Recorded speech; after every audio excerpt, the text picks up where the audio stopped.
Shyam steel flexi strong TMT बार, ये strong के साथ फ्लेक्सिबल भी है। आपदा मुसीबत कोई भी आए, ये घर को अटूट बनाए। जब टीएमटी फ्लेक्सी स्ट्रॉन्ग, तो घर रहे हमेशा के लिए स्ट्रॉन्ग। ये आज जो आप देख रहे हैं, ये हमारी सरकार का गुड गवर्नेंस और हमारा ट्रांसपेरेंसी मॉडल को दिखाता है। ये टैंकर तो पहले भी चलते थे, इसमें से कुछ टैंकर नए हैं, कुछ टैंकर पुराने हैं, मगर पहले जो टैंकर चलते थे वो कहाँ चलते थे किसी को पता नहीं होता था। मगर आज जो टैंकर चलेंगे वो दिल्ली की जनता अपने मोबाइल पे दिल्ली जल बोर्ड का ऐप को डाउनलोड करके सारे टैंकर्स को ट्रैक कर सकते, जैसे हम जोमेटो और स्विगी के ड्राइवर को ट्रैक करते हैं कि वो टैंकर कहाँ जा रहे हैं, कौन सी कॉलोनी में जा रहे हैं, किस जगह पे जा रहे हैं, एक दिन में कितने राउंड लगा रहे हैं, ये सारा ट्रैक कर सकेंगे। पहले एक शब्द चलता था टैंकर माफिया।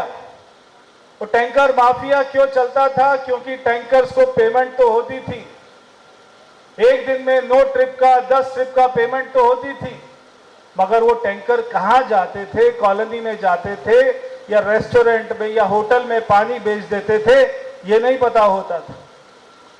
मगर हमारी सरकार का ये ट्रांसपेरेंसी मॉडल है। आज जब भारत सरकार को, मोदी जी के डिजिटल इंडिया को 10 साल पूरे हो गए हैं, हम भी उसी डिजिटल इंडिया के 10 साल पूरे होने पर हमारे दिल्ली जल बोर्ड को हमने डिजिटल और पूरा आईटी डैशबोर्ड से हमने कनेक्ट कर दिया है।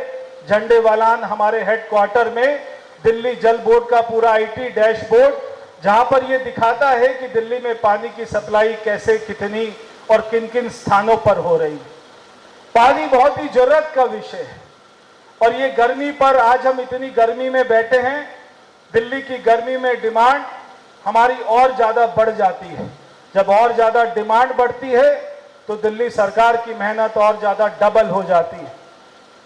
ये वही दिल्ली जल बोर्ड का डिपार्टमेंट है जिसके बारे में क्या क्या बातें कही जाती थी, जिसके अधिकारियों के बारे में क्या क्या बातें कही जाती थी, मगर ये 10 साल की आपदा की सरकार और ये 10 हफ्ते की रेखा गुप्ता जी की सरकार ये आपको दिखाती है कि 10 हफ्ते में क्या क्या हो सकता है, कितना बदलाव हो सकता है।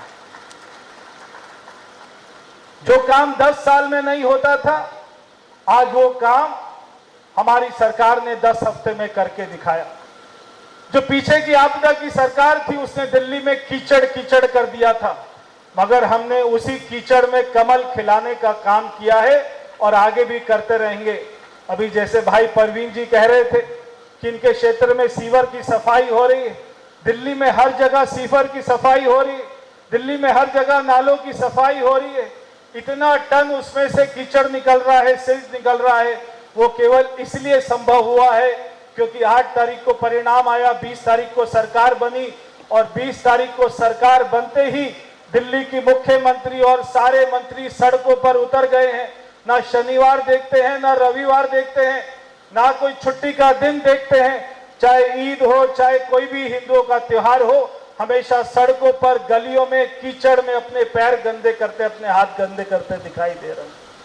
क्योंकि 27 साल हमने दिल्ली को बर्बाद होते हुए देखा है। हमने 27 साल दिल्ली को पीछे होते हुए देखा है। ये 27 साल हमको पीड़ा होती थी कि जब भारत सरकार इतना अच्छा काम कर रही है, हमारे प्रधानमंत्री जी इतना अच्छा काम कर रहे हैं, तो ये डबल इंजन की सरकार का हम लोग फायदा नहीं उठा पा रहे। अगर दिल्ली की जनता ने इस बार करके दिखाया कि डबल इंजन की सरकार बनाई, उसी सरकार का ये हमारा परिणाम है कि आज आपको 1111 टैंकर यहाँ बुराड़ी के स्थान पर, ग्राउंड पर दिखाई दे रहे हैं, जो जगह जगह पर जाएंगे। और ये टैंकर केवल घरों में पानी की सप्लाई नहीं करते हैं। हम ये देखते हैं कि बहुत सारे त्योहार होते हैं, बहुत सारे जागरण होते हैं, बहुत सारे धार्मिक त्योहार होते हैं, बहुत सारी शादियां होती है जहां पर पानी की व्यवस्था चाहिए होती है। हमारे विधायक, हमारे सारे विधायक इस बात को सुनिश्चित करते हैं कि सारे टैंकर एक एक जगह पर, एक एक स्थान पर सबको उपलब्ध रहे। और हमने अपने सारे विधायकों को बोला है कि इसकी निगरानी, इसके पॉइंट की संख्या, इसके पॉइंट की लोकेशन ये आपको बनानी है।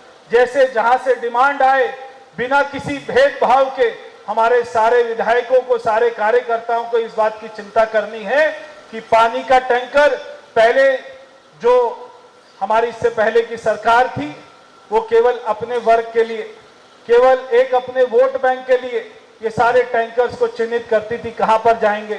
मगर हमने तय किया है कि बिना भेदभाव के हर स्थान पर कोने कोने में ये टैंकर जाएंगे और अगर हमें जरूरत पड़ेगी तो ये टैंकर की व्यवस्था को और ज्यादा बढ़ाएंगे।